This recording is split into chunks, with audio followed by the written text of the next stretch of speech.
नमस्कार दोस्तों, मैं विवेकानंद। आज ले चलते हैं आपको श्रीपुर या श्रीनगर।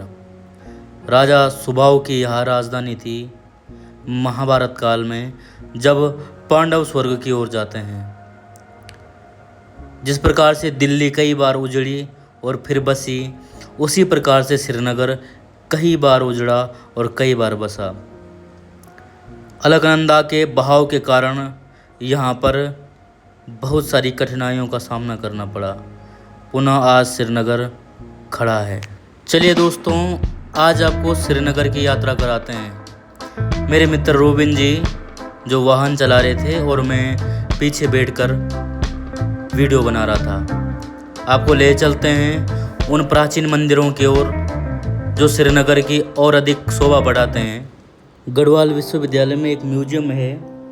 उस म्यूजियम के अंदर हम जब जाते हैं तो इन्होंने बहुत सारे पुराने अवशेष संजो करके रखे हैं, जो अपने आप में अद्भुत भी हैं। कुछ मृत भांड हैं जो ये प्रतीत कराते हैं कि ये क्षेत्र अति प्राचीन समय से मानवीय गतिविधियों से परिचित था।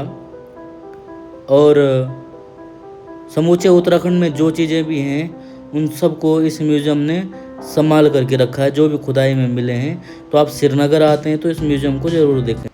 अब चलते हैं हम श्री किलकलेश्वर महादेव मंदिर, जो कि नज़दीक है अलकनंदा के।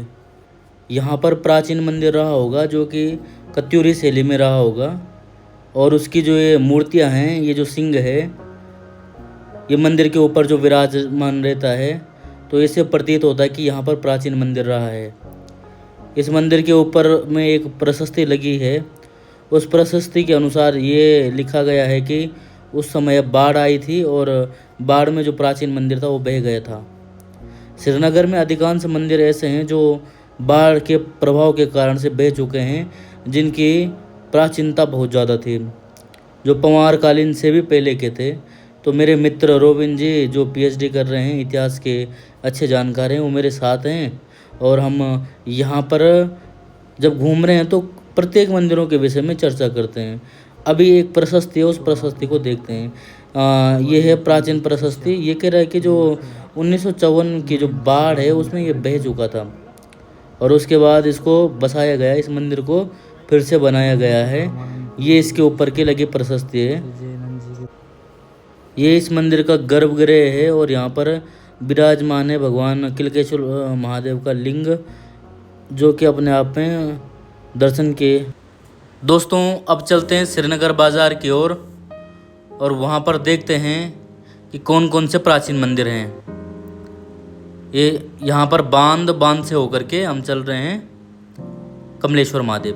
तो हम कमलेश्वर महादेव पहुँच चुके हैं। ये भी प्राचीन मंदिर है और इसके प्रांगण में जो ये भड्डू कहते हैं वैसे इसको, ये लगा हुआ है। और ये है लगभग 1991 का, काफ़ी बड़ा है और पीतल का होता है। ये मंदिर प्रांगण में हो सकता है कि यात्रियों के भोजन की व्यवस्था इससे की जाती होगी, क्योंकि श्रीनगर 4 धाम यात्रा के मुख्य मार्गों में से एक है। ये पूरा जो होता है पीतल का होता है। ये कमलेश्वर महादेव जी का मंदिर प्राचीन है। हो सकता है कि कालांतर में ये कत्यूरी शैली का रहा होगा और किसी कारण से इसका पुनरुद्धार हुआ होगा। ये बाहर में कुछ अवशेष हैं, किसी पर कुछ चरणों के अवशेष हैं। और ये जो आमलक हैं, इससे पता चलता है कि यहाँ पर प्राचीन मंदिर रहे हैं और जिन मंदिरों के ये आमलक इस मंदिर प्रांगण में है। यहीं से आगे चलते हैं शंकर मठ की ओर। शंकर मठ यानी कि शंकराचार्य द्वारा स्थापित। तो यहाँ पर शंकर मठ के अंदर जब जाते हैं तो ये शैली बड़ी अच्छी है, कत्यूरी शैली ही है। और लगभग इससे पहले यहाँ पे प्राचीन मठ रहा होगा। जिस प्रकार से आपको बताया कि श्रीनगर कई बार उजड़ा है और कई बार बना है।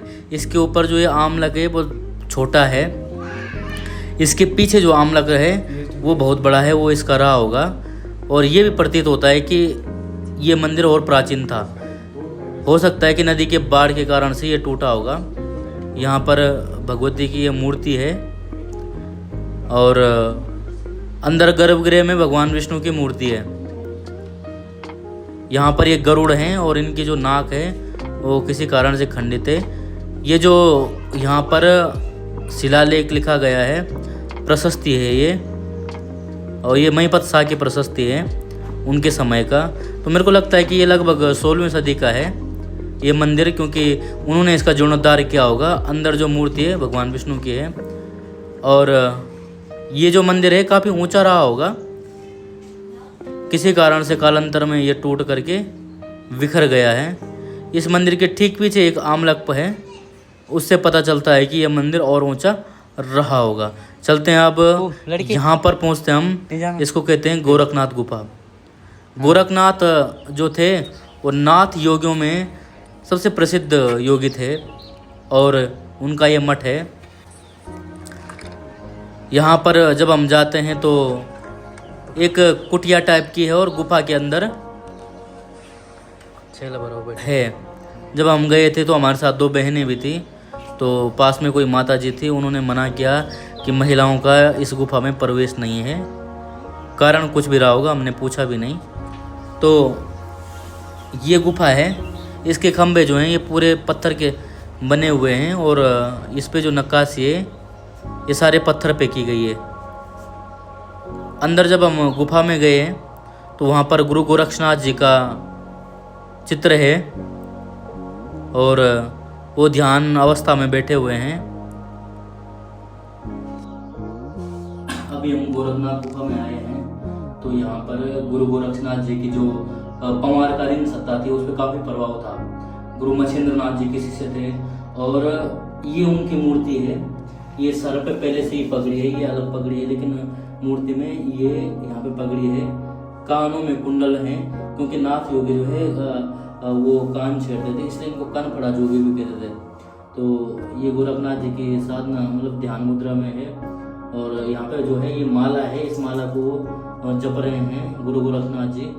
और ये गले में जो है ना ये डमरू है, शिव के उपासक थे तो गले में डमरू है और पूरा जो इस प्रकार से उनको चित्रित किया गया है।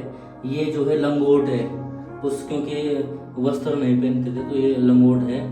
और यहाँ पर इस गुफा को अगर आप देखेंगे तो पूरा बहुत बड़ी गुफा है। यहाँ पे 6 फुट का आदमी भी खड़ा हो जाएगा, लेकिन बाहर से इसमें अंदर आते समय इस पर बहुत ज़्यादा ध्यान रखना पड़ता है। छोटा सा दरवाजा है, चलिए आपको दिखाते हैं। आपको बाहर दिखाते हैं। जब हम बाहर जाएंगे तो ऐसे होकर के जाना पड़ता है।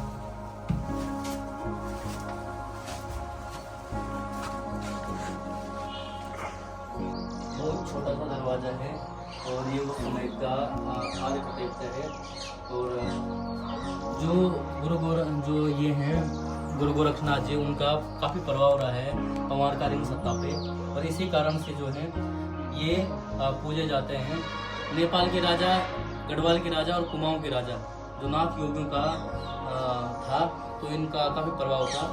तो कान जो है फाड़ देते, इसलिए इनको कन फड़ा जोगी भी कहा जाता है।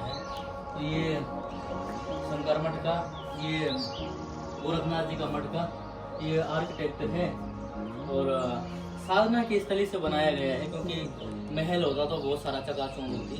साधना की स्थली से बनाया गया है, जोगी थे तो उस हिसाब से बना है उस समय का। गुरु गोरखनाथ जी का जो कार्यकाल है वो लगभग 15वीं से 16वीं सदी का माना जाता है। उस समय ये जो नाथ योगी का है ये समय माना जाता है। इसके अंदर कुछ प्राचीन बर्तन भी रखे गए हैं, मेरे को लगता है काफ़ी पुराना लोहा है ये। और ये वो समय की गागरे हैं, ये यहाँ पे रखी गई हैं। और यहाँ पे ये गुफा है, ये दूसरी गुफा है। कोई जोगी सन्यासी जो है साधना के लिए बैठता होगा तो उस समय की ये।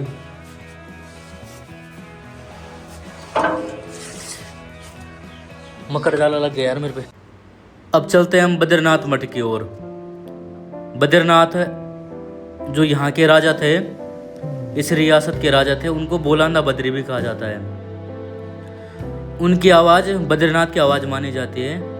इसको चाहे राजा का दैवीय सिद्धांत समझे, लेकिन जो भी होगा पर बद्रीनाथ आराध्य थे गढ़वाल के, और उनका ये मठ जो है वो श्रीनगर में है। किसी समय साधु संतों की तपोस्थली रही होगी, और जो यात्री हैं वो यहाँ से दर्शन करके जाते थे। ऐसा कहा जाता है कि जब कोई व्यक्ति 4 धाम यात्रा जाता था तो उस समय क्या है, उस समय यहाँ से दर्शन करके जाते थे, और राजा के भी दर्शन करने पड़ते थे, ऐसा कहा जाता है। तो बद्रीनाथ मठ अपने आप में बड़ा अद्भुत है, और अलकनंदा के ठीक किनारे पे है, और नदी इसके ठीक पास में है, और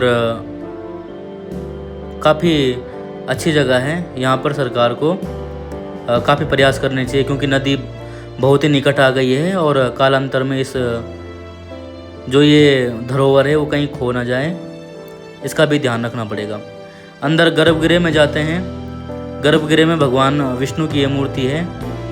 हालांकि इसमें 3 मुकुट हैं, पर सर एक ही लग रहा है। ये भगवान विष्णु की शालिग्राम की मूर्ति है शायद, और काफ़ी गजब की है। अंदर का जो आर्किटेक्ट है वो बड़ा अच्छा है। आपको अंदर का आर्किटेक्ट दिखाने का प्रयास करता हूँ, तो आप देखिए, ये जो कला है, स्थापत्य कला है, ये हवा अंदर आने के लिए है, लेकिन बाहर से देखेंगे तो ये बंद सा लगता है। ये जो मुगल कला है और भारतीय कला, उसका मिश्रण जो है स्थापत्य कला का अंदर से ये बना हुआ है। तो बद्रीनाथ मठ था। ये है बद्रीनाथ मठ, और अलकनंदा के ठीक समीप पे श्रीनगर में जब आप यहाँ पे आते हो तो यहाँ पर आकर के ध्यान इत्यादि करने के लिए बड़ी शानदार जगह है। और अलकनंदा के ठीक निकट पर यह मंदिर के बारे में ना तो गूगल में मिला है, तो कुछ साहित्य का साथ लेकर के इस पर मैं आगे वीडियो बनाऊंगा, और इसके बारे में आपको बताने का अथक प्रयास करूँगा। यहाँ बीच में एक मंदिर है, और यहाँ पर कीर्तिसा का एक प्रशस्ति है। हालांकि इस मंदिर के अंदर बहुत सारी प्रशस्तियाँ हैं, तो ये यहाँ पर लिखा गया है, और इसके अंदर चलते हैं। ये भी भगवान का नारायण का मंदिर है। ये यहाँ पर जिस प्रकार से बद्रीनाथ मठ में मूर्ति थी, ये गरुड़ भगवान की है, और यहाँ पर जो सांप हैं उनको पाँव से कुचला हुआ है, और यहाँ पर भी लिखा गया है, और थोड़ा बहुत पढ़ने में आ रहा है पर स्पष्ट नहीं हो पा रहा है। एक प्रशस्ति ये है। यहाँ पर बहुत सारी प्रशस्ति हैं इसमें। मेरे को लगता है कि ये मंदिर अर्वाचीन होगा, यानी कि 200-300 साल पुराना, कीर्तिसा जी के टाइम का है ये। तो आप देख सकते हैं, अक्सर जो व्यापारी वर्ग है वो उसकी देखभाल करता है इस मंदिर की।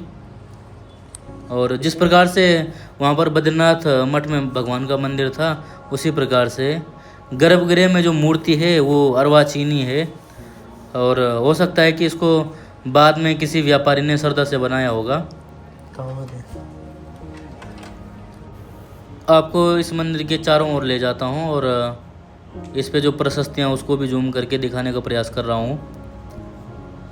चारों तरफ घूम करके किस प्रकार से इसकी कला और नक्काशी है वो दिखाते हैं। आगे से ये मंदिर इस प्रकार से लगता है, बड़े बड़े पत्थरों से निर्मित है ये काला पत्थर है, और इसको पीछे जा कर के अगर देखते हैं तो जो पहाड़ी शैली है उसी रूप में है। ये पीछे जो है जिस प्रकार से कत्यूरी शैली के मंदिर होते ही हैं, उसी प्रकार का बना हुआ है। दोस्तों, ये थी हमारी श्रीनगर की यात्रा। आपको अच्छी लगी होगी तो आप बताना, और आप इसमें बहुत सारे मंदिर छोटे हैं, तो आप कमेंट में ज़रूर बताइए कि कहाँ पर कौन कौन से मंदिर हो सकते हैं।